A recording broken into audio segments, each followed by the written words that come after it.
Yeah, it turns out new FBI documents released this week through a FOIA request reveal the Bureau uses internet slang to seek out violent extremism online. It's a mix of odd terms now linked to, quote, racially or ethnically motivated violent extremism. Words like based, larping, and red-pilled. In other words, they're terms that could be used in a context that don't relate at all to race or extremist views.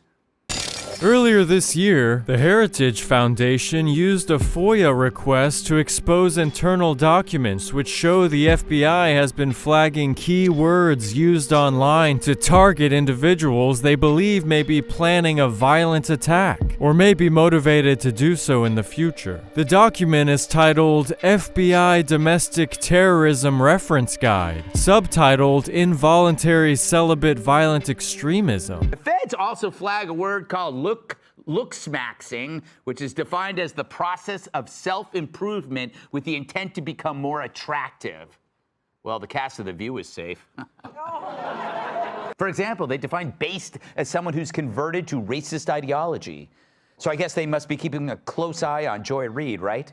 The FBI Domestic Terrorism Reference Guide claims that people who are planning to execute an attack and those who have already terrorized use a certain vocabulary that originates from online activity. The FBI's reference guide defines Chad as a, quote, race-specific term used to describe an idealized version of a male who is very successful at gaining sexual and romantic attention from women. Stacy is defined as, quote, an idealized version of a female who is successful at gaining sexual and romantic attention from men, chooses Chads over incels. Normies and blue pill are lumped together in their glossary and defined as, quote, divisive terms used to describe normal people. Red pill and black pill are listed together for their definitions, stating, quote, red pill refers to a belief shared by many online communities that society is corrupt, and that the believer is a victim of this corruption. Black pill refers to a belief that this corruption can only be changed through massive societal reconstructing, often including violence. So the FBI is claiming that these terms are sexist, divisive, and that the people who use these terms online want to commit violent acts to change society, therefore classifying them as domestic terrorists. Later on in the document, the FBI defines terms that are associated with, quote, racially or ethnically motivated violent extremism. Based is described as, quote, a term used to refer to someone who has been converted to racist ideology. Red pill is redefined as, quote, taking the red pill or becoming red-pilled indicated the adoption of racist, anti-Semitic, or fascist beliefs. Great replacement is said to be, quote, a term that refers to the belief in a conspiracy to replace the white race in Western culture through high non-white birth rates, mass immigration, and other measures. This portion of the document also suggests that people who use these terms may be reading Mein Kampf for genuine racist, hate-fueled inspiration. Now, taking the red pill and getting based with Chad and Stacy can get you surveilled by blue-pilled normies who work for the Zionist-occupied government that runs the Great Replacement. In other words, by watching this video, you are now a domestic terrorist.